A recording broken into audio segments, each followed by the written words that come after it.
Okay, Welcome to another episode of Driving to the Res with your favorite hosts, Mr. Confusion himself, Larry Bazell, and the clarity and embodiment of awareness, Inelia. Nice. All right. I like With it. that said, Having said that, we got to do our ad. okay. What's our ad? Remember our sponsor? Yes. Our sponsor is Our viewers, you! Yay! Yes, it's you who supports our work, and the way to support it, the best way, is to go to Subscribestar and grab the second hour. Yay! or even better, grab the second hour And the class. And the classes. Indeed. We have a class every Yes. month. Yes. We've had a dozen or so far. Mm-hmm. Every one of them is an hour or better long, sometimes two. And they really scratch the surface of the topic at hand. In some cases, it's like the most current one is Lemurian. Mm-hmm. We had an invitation, all of us as a group, To explore to this- explore to explore what Lemurian what is. even is that? Yes. Right? And what are we projecting onto it or not projecting onto it, and how do we describe it, and how does it relate to our life? And there were so many good questions. Yes. Right. Excellent expansion there of awareness. So, Okay. Yeah. So that's how our sponsors support our Yes. program. Yeah. And that's you. Yes, You're indeed. excellent sponsors, and we're very happy to have you. Yes, indeed. And keep on sponsoring. Your sponsorship And patron is, of the light, man. yeah, that's right. You're a patron of the light. A patron of the light. And we like to thank everybody who has become a patron of the light, supporting our spreading of the light work. Oh, okay. Now that you say it that way, yes. Yes. I'm All a right. super spreader. I think So that's a this good thing. topic. Hey, this hey, hey. Yes. You know what a super spreader is? What? A super spreader of the light? Light? You? Yeah. So that's what this is about. Us. It's spotting a power over this narrative. Yeah. Because there's other people who have a different idea what a super spreader is. But we like to make sure that people know and independently are able and capable and to respond in a high frequency way on Earth. Right. And one of them is thinks spotting these narratives. the power of others' narrative. Spot them. How to spot them. How do you spot them? Okay. This topic deserves a class. Larry and I will think about how to present one that is both practical in spotting power over others' narratives and provide solutions for addressing many of the popularized ones on Earth right now. Right? Like super spreaders. And you Like can get that class aliens. as a Subscribestar, of course. Of course, yeah. You will be able to. That's where I would go look for it. Yeah. But for now, I would like to simply start this conversation or continue it in a way that brings light and clarity around what narratives there are and how they're being used. Right. This article is about spotting a power over others' Narrative, right? This is a story that's told to take control of an object or an event or a happening or an occurrence or something that's made to occur that leads you down a certain path. There's a power over others one. That's a power over others one. Yeah. There are other narratives that aren't those. Yeah. They don't lead you down a power of others path. Nope. They express the data, or they could actually be a light narrative even. Yep. And not necessarily true or accurate. It's a narrative, designed to, Funnily enough, yeah. we do have a lot of information about creating powerful narratives in the instant manifestation work that we do. Yes, that is true. Let's go back to the topic. Okay. Okay? I just wanted to make you aware Yes. that when we talk about narratives, they're not all power over other narratives. No. And they're not all manipulative, but many of them are. So you need to know how to spot them. Yes, you do. Yep. We talked about narratives around UFOs on our last newsletter and Driving to the Rest podcast episode. Boy, that was a doozy. Yes, indeed. Okay, let's begin with the question, what is a narrative? What is a narrative? A narrative is the telling of a story or accounts of events, experiences, or the like, whether true or fictitious. It's the telling of the story. Yes, Okay. a narrative is the telling of the story. Mystics from times immemorial have known that the word creates reality, even within our own Ivan's method of instant manifestation, we spend a lot of time on a believable story that will bring about our desired result. The story around something not only makes it real for each person, but also colors and dictates the experience the person will have about that thing. Right, that reminds me of the Ferrari popping out of the sky into the driveway. If you want to instant manifest a Ferrari, you're like, how's it going to get there? Right. Balloon. Well, if I bring a balloon into that becomes It's already believable. Yeah. But what if if you wanted to manifest a Ferrari, right? And you say, okay, I have the power of manifestation. I want the Ferrari in my yard. There it is. There it is, in my front yard. But you haven't created a narrative, you haven't told a story that is believable to you or the human collective. And everyone around you even. Yeah, the human collective, right? Yeah, the human collective. Then what happens? Well, it doesn't actually. You've disappointed yourself, clearly. It doesn't, because it doesn't actually just appear in your front yard. No, it doesn't. No. Instantly or any other way. Right. Because you haven't created that narrative, that story. You haven't told that story. The rules of reality that you exist in don't have that. Right. Yeah. Although in Vegas, they will show you that. Things appearing from magic thin air. Appears. Yeah, they have magic shows. They do, but that's they can make a train disappear or a Ferrari reappear. Well, they're controlling the narrative, right? Totally. And the perception of that narrative. Totally. They control your perception and the narrative. Boom. Boom. Yes. Okay. Yes. So that was a sidetrack, but... Yes. For example, imagine you see a fast-flying object in the sky, which then turns instantly in a 90-degree angle and flies off and vanishes. At the same time, you see one of our fastest planes slowly making its way across the sky. One of those fast jets, maybe. Yeah, it's only going 600 miles an hour, and this is how fast it's going. Yes. It's really slowly across the sky while the other one is... Right? Yes. Imagine the effect of seeing this scene just after reading one of the following 3 narratives. By the way, only one is real. One of the narratives is actually real. One of these is 3. not, and the other one is not. Yes. Okay, let's start with 1. Okay, narrative number 1. We are experiencing a growing number of unidentified aerial phenomena, and our governments have sent the Air Force to shoot them down, as they may be hostile. Our Air Force successfully shot one of them down, actually, eliminating all possible threats. We are presently harvesting and reverse engineering the materials for our military and technological advancement. And I will add, it's a little bit secret because clearly we want to protect our information from our enemies and national security reasons. National security reasons. Yes. So, indeed. Okay. Okay, we don't want the enemy to get hold of this technology. Uh-huh. Okay, now you just heard that, and you look at that. Now, what do you think? Now, what do you think? How do you feel? What do you think would happen? It's like, thank God for the military. We should give them a lot of money. I always say a lot of people would run to the phone and call 911. Hello. Can you tell the military there's one of those things? Yes. They need to go investigate it because it could be a threat. Yes. And we don't want our enemies to get hold of it. And we don't want our enemies to get a hold of it, and then they would be a threat. Yes. Because they're our enemies. Yeah. That could be one, right? Right. You might say...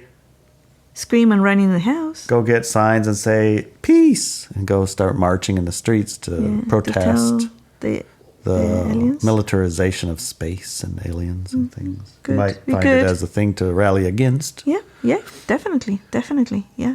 You could rally against it. You could start shouting from the rooftops, these are friendly, don't shoot them. Yeah. You could. There's a lot of things that come from that narrative. Mm-hmm. They're all an extension of the experience that I think most of us have had for the last, I don't know how many years, quite a few. Mm-hmm. It's like when you see something, that's probably a threat. We should call the authorities to handle it. Yeah. It's something I'm not sure about. That person might be dangerous. Call the cops. Yeah. Yeah. Now the cops are dangerous too, so call the cops. Military? Who do I call the cops on the? Who do I call on the cops? The FBI? The CIA? I don't know. Someone? It's really a problem nowadays. We don't know who to call anymore. Right. Ghostbusters? That's the narrative. Okay. Let's try narrative 2. The narrative 1 just led me down this path of constant power over others, struggles, and victims, and all this stuff. It did. Yes. Yeah. Should I try 2 or 3? Try number 2. Alrighty. You read that one. As the human collective's awareness expands, we're going to start seeing and finding ways to record the presence of objects in the sky that are not created by us. As we examine these, we find that they are part of a larger civilization on Earth, which are more advanced both technologically and culturally than we are. That's all? Yeah, that's it. No cops? Now, well, you just saw that narrative, and then you now see I'm the gonna see object. this. Yeah. Okay. What do you do? Wow. That's incredible. I just saw one. Okay. What do you do next? Do you vote? Oh, I learned this experiential telepathy class. It's actually on Subscribestar at Inelia Benz. You go Inelia Benz and Subscribestar, and then experiential telepathy is like one of the classes that was held. I just took it. Yeah. I'm going to try and make contact with those, see if they're one of my cousins. Okay. Go for it. Oh, they are. They are? They said, I'm not coming down today. I'm on a mission. Okay. I can't stop in for coffee or tea or anything right now, but I'll check in with you later. Oh, nice. That was fun. That was fun. What if it turns around and says, okay, we've detected you and we have to eliminate you now? Because you can see us. Well, I think I got to call the military. There you go. Sorry, guys. Got to call the Air Force. That's their problem. You go deal with them. That's the game they want. There they go. I don't know what to do. Say no. It's like, okay, you caught me. Okay, honey, what do we do? We just tell them, oh, go away. Okay, just go away. Yeah, to go away. You're not who I expected. You're not who I was. You're not who I thought you were. Yeah, exactly. Okay. Right. Okay, narrative 3. Oh no, not this one. Did you ever fall for this one? Of course. Oh, you did? Oh, you loved that one, didn't you? I do like that one. Yeah, a lot of people do love this one. Okay, go for it. Well, it comes out. Here's what's happening, guys. Okay. I'm a whistleblower from another dimension. Okay. The Galactic Council of Light is presently sending ships and drones to Earth to test your readiness. We want to know if you're ready to be part of the Universal Alliance of Planets. This is a universal community of galactic beings, and you've obviously ascended well enough, hopefully, so that you can join us. But how you receive and treat these little vessels that are popping in to experience hellos will dictate what happens to our species going forward. So it's all up to you. Raise your frequency vibration and join the galactic community. Probably they're going to be blue avian aliens with med beds. Yes. Yeah. Probably Yes. that's what there is. Where's the trap in this one? Oh, there's a lot of cool stuff in it. There's med beds in it. There's kittens, Kittens. so to speak. That would be And med healing. beds. And there's blue avians, which are really cool looking aliens. I mean, come on. Feathered aliens that are blue. Blue, yeah, with beaks. They match with Smurfs. Yeah, they're Murphy. Yeah. Smurfs are all pretty cool things. So, and Galactic Council, it's like a council with more authority than our measly little government that we're powerless to control. The Galactic Council will have authority over our terrible government. We can finally kick their butt. Yeah. Because we are part of a bigger butt-kicking community. How do you take the part where it says how we receive and treat these vessels and drones will dictate what happens to our species going forward? Well, obviously we have all of the things. We're powerless and powerful. We're powerless to control how everyone else is doing this, shooting at them. But it's going to make us feel like terrible because they're going to be shooting at them. Yeah. And so we're powerless and helpless, and defeated. And I mean, all we got to do is just go give them a hug and look, you guys are shooting them. Stop it. So we're not going to pass. Obviously, we're going to fail our test. And what's going to happen to our species going forward is just what we deserve. Yes. They'll probably delay the savior of the universe. I mean, They'll probably delay saving us. Because we're not ready yet. We're not ready to even be saved. No, we're not ready yet because we keep shooting their drones. So I mean, at some point, that narrative is going to make me just Feel go so like bad. this, get a tunnel of garbage, and then throw it in the garbage. It's all bull, Yes. which is even worse. I'm just going to go to McDonald's and get some Twinkies. That's, or, I might, they do have communities where they remove their organs and they all wear the same clothes and they go to ride on a comet. I might do that. I think they already left. Oh, they already caught that right? Yeah, they did. So, not a great narrative, although I liked it. There were just parts in it that sound good because parts of it probably have truth in it. What? They're cutting your Testicles off. That can get you a ride on a comet. Yeah. That was cool. No, not that part. The narrative, honey. The comet, and then you're going to Go ride for it? a ride on the comet. Yeah, that'd be fun. That'd be fine. Yeah. What you got to do it, not so much. Okay. It's just this narrative leads you down this path that takes you to a crazy place. Yes, they do. Yes, they do. Either which way you look at it, you end up crazy town. And that's not a great place to be. It has last narrative has all the clues. It's called the fairy baits, but it does have clues. Yeah, it's fairy bait, but it does have the clues, right? And those are the savior thing and you're not ready thing and you have to alter an impossible thing for you, create everyone's reaction to something that is in alignment with what you can't possibly accomplish. Plus And then it's your fault if it don't work. Right. And it's hopeism too, doesn't it? Does it have hopeism? Yeah, there's a little bit of hopeism. Yeah. Can you explain to everyone what hopeism is? Opium, honey. Hopium, sorry.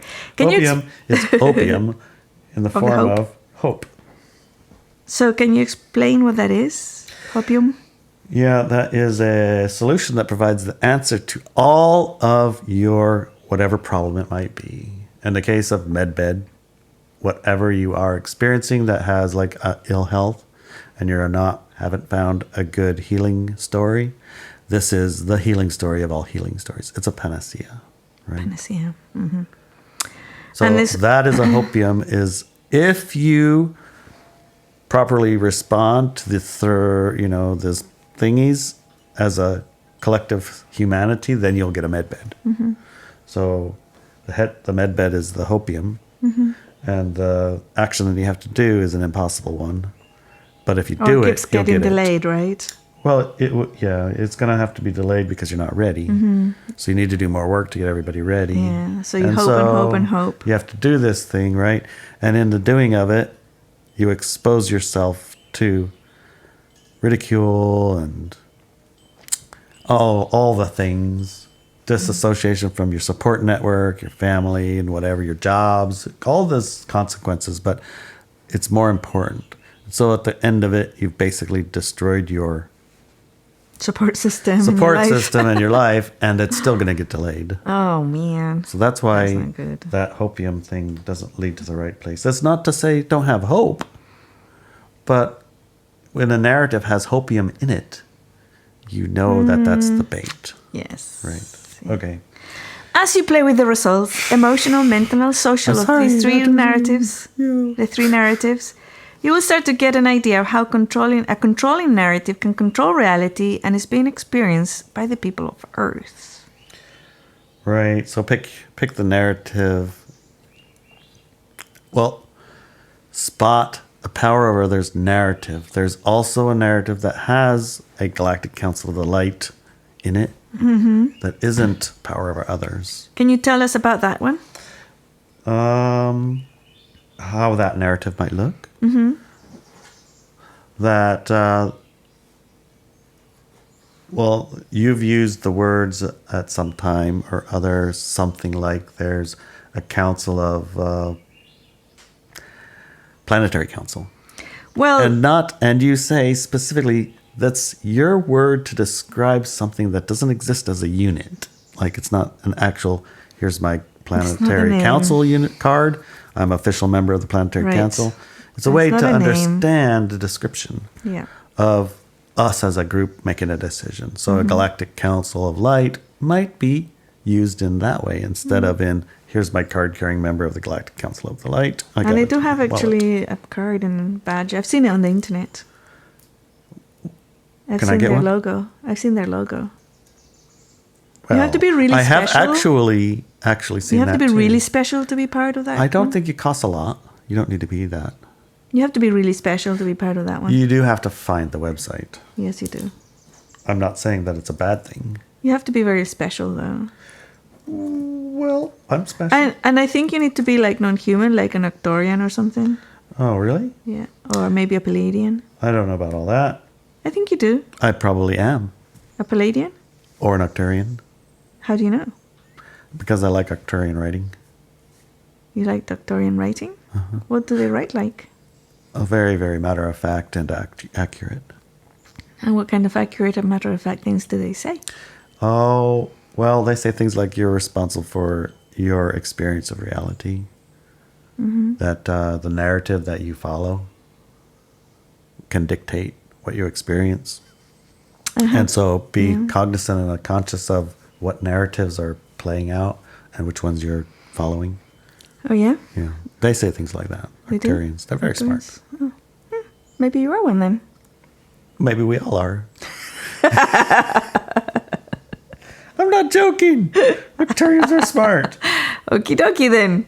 That's fine. That's fine. I'm not saying that being Octarian is wrong, but I'm saying that often this Council of Light, you need to be one in order to be a part of the council, or a Palladian, or something, or a Venetian.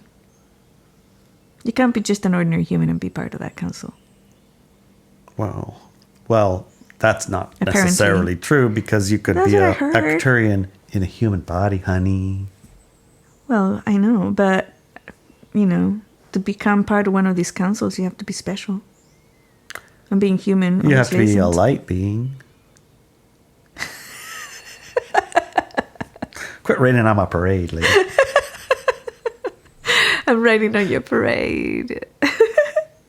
Quit it now. Okay, let's move on. Move on. All right. Okay. As you play with the results, emotional, mental, and social, which we just talked about, of these three narratives, you'll start to get an idea how controlling that narrative controls your reality as it's being experienced by people on the planet. Hi, Brad. Oh, poor Brad can't get through the door. He can make it. Brad. Yeah, he squeezed through. Oh, boy, he pushed the door open. He is a big cat. All right, so. The important aspect. Go ahead and read this, honey. The important aspect about spotting manipulative, artificial narratives versus narratives that simply express reality is that by learning how to spot them, differentiate between them, and getting good at it, not only do we affect our own lives for the better, but we also bring a breeze of clarity and light to the rest of the human collective that has chosen both expansion of awareness and a high-frequency life. Yeah, that last paragraph is the important paragraph, and as such, probably you'll notice that you heard it and you forgot it already. You don't remember what it is? No, I've been reading that paragraph now for a week. Yes, you have. I've looked at it thinking to correct it, and then I didn't need to correct it, and thinking that I needed to put a period in here or there, and I didn't need no period. Thinking that it changed its, it doesn't work. It's like the idea at the front and the middle and the end is different, and they aren't related, so the first part doesn't relate to the second. So the participles of the whatever thingies, you learn in English class aren't working. Yeah. All the time. When I go back to the beginning and look, it's like, well, yeah, actually, it's fine. And, oh, yep, actually, that works. And then I get done reading it again, and I go like, oh, is this still right?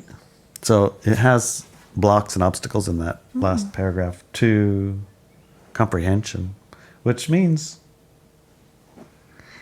there's plenty there. Yes. So I would suggest that if you're listening to this, you go to your Substack, where it's the newsletter. The text is written. Yeah. And you look at this last paragraph.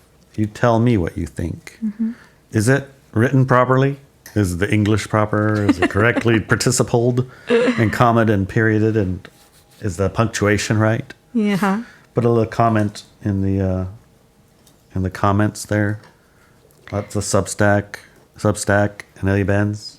Yes. This is Article 42, Spotting Power of Others' Narratives. Well, This actually, is it the doesn't last have, paragraph. Yeah, it doesn't have a number, actually. Well, it's called Spotting Power of Others' Narratives. Yes. Look at that last paragraph and tell me what you think. Now, if you're a second hour subscribe star member, you will hear another couple hours of this. Yes. Probably, maybe less, maybe more. Something like an hour or thereabouts, where we talk with Ilya and Adelina about their experience of reading this and what did they... I mean, this is going to be good, I'm This sure. is going to be good, yes, I'm Right. sure. Go there. You can listen to that second hour of it. And you can comment there about your experience of this last paragraph. Is Yes. it like, there's nothing there, Larry?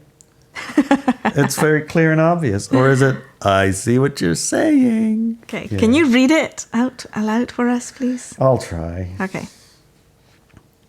The important aspect about spotting manipulative artificial narratives versus narratives that just simply express reality is by learning how to spot them and differentiate between them and getting good at that, not only do you affect your own life for the better, but you also bring a breeze of clarity and light to the rest of the human collective that has chosen both expansion of awareness and a high frequency life. What does that mean to you?